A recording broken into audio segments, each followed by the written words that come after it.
दोस्तों, मैं डॉक्टर राकेश गौड़ आज आपका हमारे चैनल पे हार्दिक अभिनंदन करता हूँ। आज दोस्तों हम कलाई की एक्सरसाइज कैसे करते हैं इस विषय के ऊपर चर्चा करने के लिए मैं आपके साथ उपस्थित हुआ हूँ। तो दोस्तों, इस कलाई की एक्सरसाइज की किन लोगों को ज़रूरत पड़ती है? तो ये दोस्तों, जिन लोगों के हाथ का ऑपरेशन होता है, आर्म का, फोर आर्म का, रिस्ट का, हैंड का, उन लोगों को इसकी आवश्यकता पड़ती है। या उनमें प्लास्टर लगा होता है फ्रैक्चर ठीक करने के लिए। उससे क्या होता है, जॉइंट उनके जाम हो जाते हैं, जिसको स्टिफनेस ऑफ जॉइंट्स कहते हैं, वो हो जाते हैं। उनको नरम करने के लिए एक्सरसाइज करनी पड़ती है। अब इस एक्सरसाइज का लकवाग्रस्त लोग होते हैं, जिनके लकवा है वो आता है हाथ पैर में, वो भी नहीं मोबिलिटी कर पाते हैं जॉइंट्स की, तो उनके लिए भी ये आवश्यक होती है। अब इसको करते कैसे हैं ये आप समझें। उससे पहले दो चीज़ें और समझ लें कि इसमें एक तो सावधानी क्या रखनी पड़ती है। तो दोस्तों, ऐसा है कि कभी भी जो कोई भी एक्सरसाइज होती है उसको ऐसे ज़ोर और झटके से नहीं किया जाता।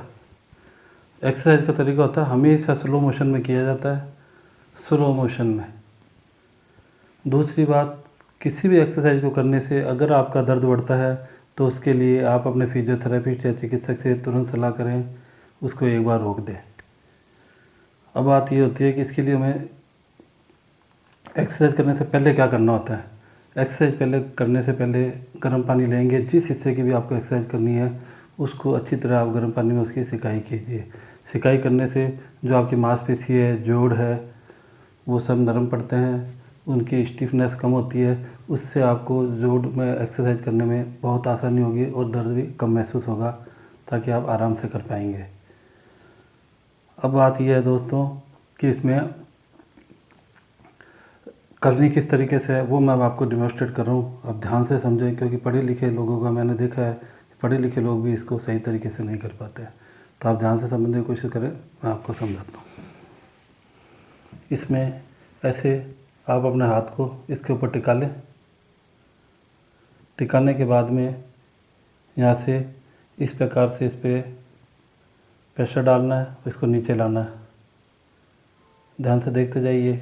नीचे इसमें हथेली के ऊपर ही दूसरा हाथ लगा करके इसको ऊपर लाना है। इसको हम कहते हैं एक्सटेंशन, और जो नीचे लाते हैं इसको हम कहते हैं फ्लैक्शन। तो ये फ्लैक्शन एक्सटेंशन एक्सरसाइज है। तो अभी मेरा तो नॉर्मल हाथ है इसलिए पूरा हो रहा है। जिनका चोटग्रस्त हाथ है वो एक दिन में इतना थोड़ी हो जाएगा। उनको धीरे धीरे इसकी रेंज, रोज़ाना एक्सरसाइज करके धीरे धीरे इसकी रेंज बढ़ानी है। ठीक है दोस्तों। दूसरा इसमें कसरत होती है इस प्रकार से, इसको नीचे ले जाते हैं, ulnar deviation, radial deviation, ulnar deviation, radial deviation. और एक एक्सरसाइज होती है उसमें इसको हमको घुमाना होता है ऐसे हाथ को पूरा, इसको हम कहते हैं सर्कमडक्शन। तो ये तो दोस्तों, क्योंकि फिंगर्स भी तो इसमें स्टिफ हो जाते हैं ना प्लास्टर से, तो समझ लीजिए ये मेरा चोटग्रस्त हाथ है। तो ये नॉर्मल हाथ है, ये मैं यहाँ पे रखूँगा। अब ऊपर के जोड़ों की एक्सरसाइज करनी है, फिर यहाँ नीचे ले आऊँगा। बीच वाले जोड़ों की एक्सरसाइज कर रहे हैं, फिर यहाँ ले आऊँगा। नीचे वाली उंगली के जोड़ है उनकी एक्सरसाइज हो रही है। अंगूठे को भूलना नहीं है।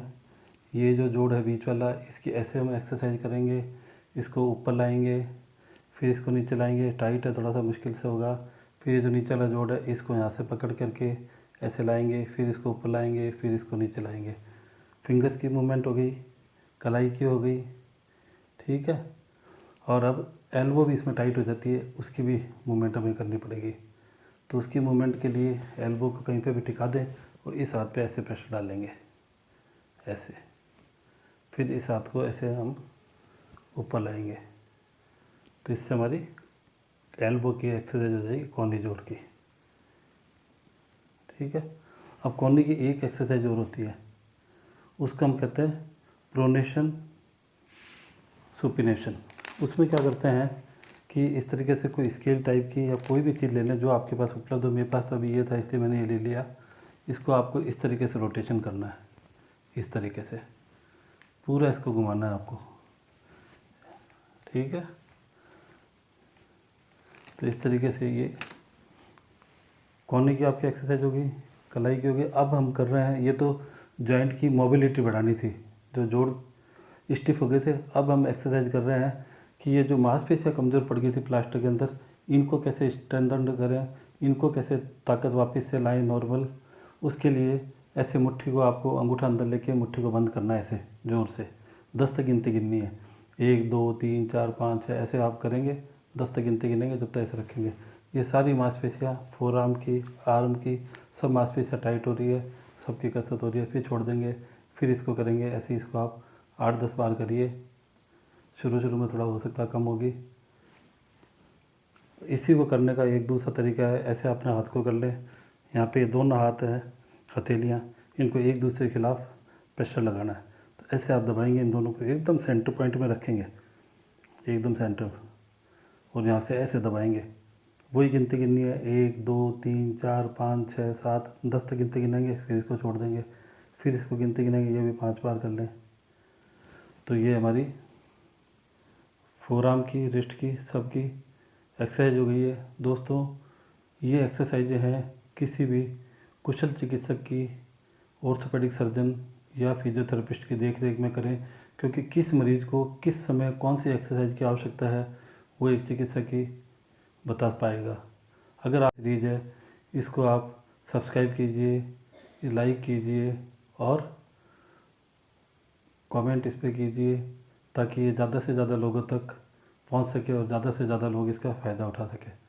धन्यवाद। जय हिंद।